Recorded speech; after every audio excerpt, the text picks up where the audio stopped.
ছেলে হলে খুশি হয়, মেয়ে হলে কষ্ট পায়। বলেন না কেন? এবার কষ্ট পায় বউরে গালাগালি করে। সন্তান দেওয়ার মালিক কি স্ত্রী? বাইতুল্লাহর ভেতরে তারা মূর্তি টানায় দিল।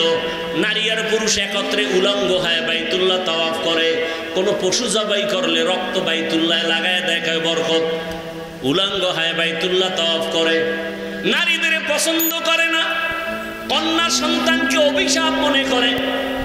কন্যা আসলেই বাবা মুখটাকে আটকায় রাখে, বাজারে যায় না। বহু বাবা কন্যা সন্তান পায়ে বেজার হয়ে গলা টিপে মেরে ফেলেছে। কত খারাপ! বর্তমান দুনিয়াতেও কিছু কুলাঙ্গার দেখা যায়, ছেলে হলে খুশি হয়, মেয়ে হলে কষ্ট পায়। বলেন না কেন? এবার কষ্ট পায় বউরে গালাগালি করে। সন্তান দেওয়ার মালিক কি স্ত্রী? আল্লাহ হেদায়েত দান করুন। সন্তান দেওয়ার মালিককে, তো বউরে গালি দেন কেন?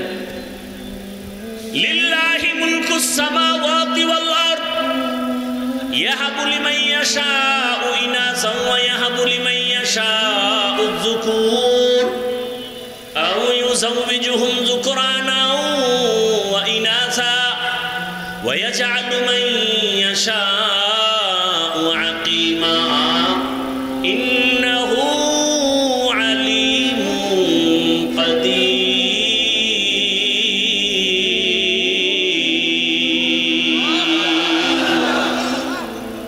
আল্লাহ তাআলা বলেন, আসমান জমিনের মালিক আমি। আমি চাইলে কাউকে ছেলে দেই, কাউকে মেয়ে দেই, কাউকে কোনোটাই দেই না, কাউকে দোনোটাই দেই। ক্ষমতা কার? দেখছেননি এখানে বান্দার কোনো হাত আছে? বান্দারা চেষ্টা করলো ট্যাবলেট খাওয়াইয়া সন্তান কমাও।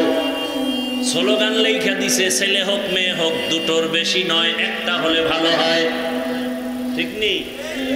যখন এই স্লোগান শুরু করছে ওই দিন থেকে আমার মাওলার কুদরতের চাবিও শুরু হয়ে গেছে। একসাথে 4 সন্তান।